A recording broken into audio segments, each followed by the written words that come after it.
മനസ്സിലായോ? പാരാതെ പാത്രത്തിലെ ഈ ഗ്ലാസ്സിൽ പാർന്നത് കൊണ്ടാണല്ലോ വെള്ളം ഉണ്ടായത്.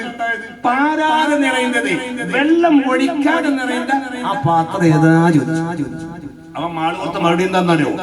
കോരാതെ വറ്റിയത് തന്നെ, മുക്കിയെടുക്കാതെ വറ്റിപ്പോയ പാത്രമാണ്. ഈ പാത്രം ഏതാ നിങ്ങൾക്ക് ആർക്കും അറിയിച്ചൊന്ന് കൈവന്തിച്ച്. ഈ പാത്രം മോള് പറഞ്ഞ ഈ പാത്രം ഏതാന്ന് അറിയുന്ന ആരെങ്കിലും ഒന്ന് കൈവന്തിച്ച്. സഹോദരന്മാരാർക്കെങ്കിലും ഒന്ന് കൈവന്തിച്ച്. ചെറിയ കുട്ടിയോടാണ് ചോദ്യം മറുപടി ഉണ്ടായത്. അപ്പൊ അവരുടെ ബുദ്ധിയും കൈവും നോക്കാം. ആ മോള് കൈപൊക്കിയാലും മോൾക്കറിയാം. പിന്നെന്താ നീ കൈപൊക്കിയത്? തട്ടം നേരാക്കാൻ. ഈ ജാതി ചോദ്യം ചോദിക്കുമ്പോ തട്ടം നേരാക്കാൻ നിൽക്കരുത്. പാരാതെ നിറയുന്നത് വെള്ളം ഒഴിക്കാതെ വരുന്ന പാത്രം ഏതാ? പോരാതെ വെച്ചത് മുക്കിയെടുക്കാതെ പറ്റിപ്പോയ പാത്രം ഏതാണ്? അറിയോ? ആർക്കെങ്കിലും കൈപൊക്ക്. അല്ലെങ്കിൽ ഞാൻ മറുപടി പറയാം. അറിയോ?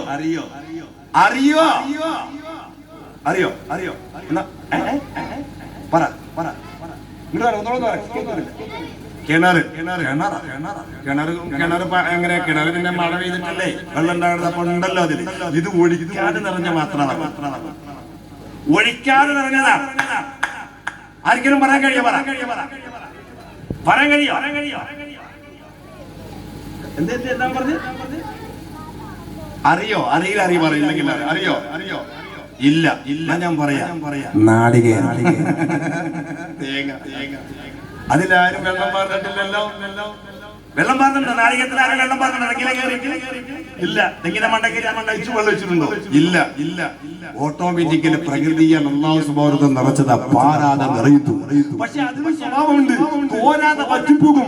അത് വിളഞ്ഞ് കുറെ കഴിയുമ്പോ അതിന് വെള്ളം ഓട്ടോമാറ്റിക്കലി പറ്റിപ്പോകും. അതാണ് മോള് കൊടുത്ത മറുപടി. പാരാതെ നിറയുന്നതെന്ന, കോരാതെ പറ്റിയത് തന്നെ. അവരൊക്കെ ബുദ്ധിയാണോ? നമുക്ക് കണ്ട പ്രായമൊക്കെയായി നമുക്ക് ആ ബുദ്ധി തോന്നിയില്ലോ, നമുക്ക് തോന്നിയില്ലോ.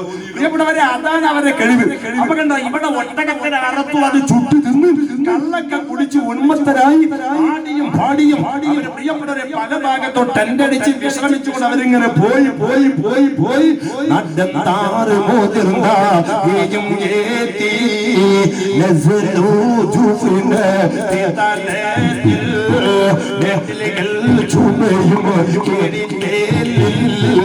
നിലയാക്കിരുന്ന്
അങ്ങനെ ആ രാവും പകലും